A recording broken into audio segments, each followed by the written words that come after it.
We are in the showroom here at the Rebuilding Exchange. Now, before we head over to the Ram Truck Workshop, we want to talk to this gentleman right here. This is Alex Enarson. He's a salvage manager here at the Rebuilding Exchange. Alex, you got a ton of wood here. I'm actually getting a little nervous about our next project. Why don't you tell us about what you got in store for us? What I've picked out for you is this beautiful old 3x14. It's a joist from an old factory in Indiana. Like a lot of our wood here, it was deconstructed instead of being demolished, so we try to save as much wood as we can.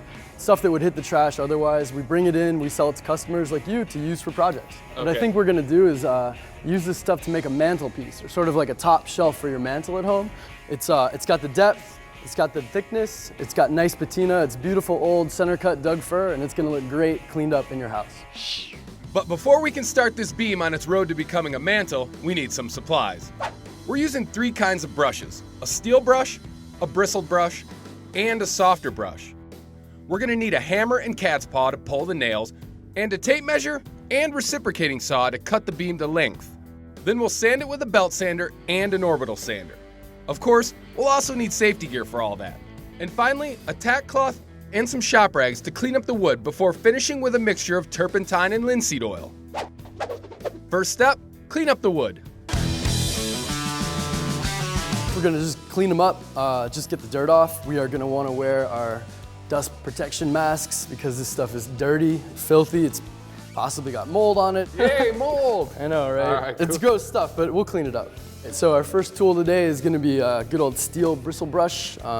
This does a lot of damage to the wood. You wanna use it a little bit sparingly, but it's also gonna help get a lot of these splinters and stuff off. And then we're gonna move to a softer brush, just trying to kind of get the dirt off. And this guy is for cleanup. We do a thorough but light scrubbing of the wood to make sure that whatever was in that old Indiana factory doesn't make it into our Chicago home. So this is going to be the part most people see, right? Yeah, one of these leading edges is gonna do it.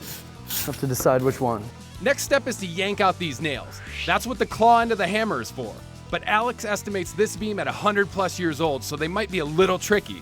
No proper technique applies in this situation. Just get them out however you can. Then it's time to cut.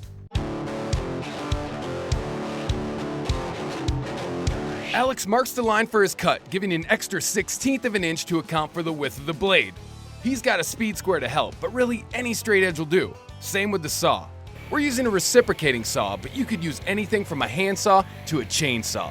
You want to cut it with an angle, kind of keep your elbow braced here, keep the wood from going everywhere. You want to let the saw do the work as well, right? Yeah. This is what power tools are for. You don't got to kill yourself. We finish up the cut and then on to the most tedious part of the project.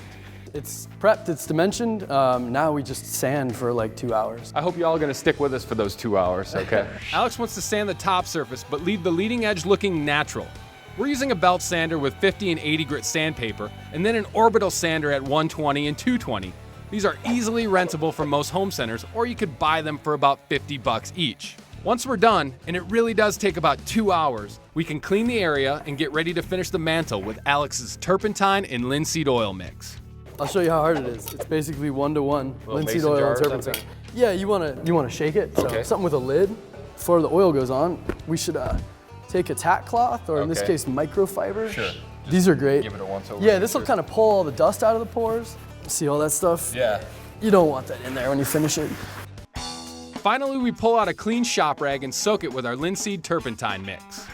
So, this is like the magic moment. Okay, sure. It starts to look real pretty. Starts to look like furniture. Oh, yeah. We want to get a ton of oil on it, Okay. just as much as you possibly can. We'll let it soak in. We'll wipe the excess off, and then we'll wait for it to dry and rub it out. Well, I can't get over how different this piece of wood looks just by a coat of oil, you know? This is the magic hour. It really does help. You want to kind of rub the last of that out. We could add as many coats as we want, but we stick with 2. And I can tell right away that this piece would look great over any fireplace. Having a mantle custom made could cost anywhere from $500 to $1,000. And you'll have to find the wood.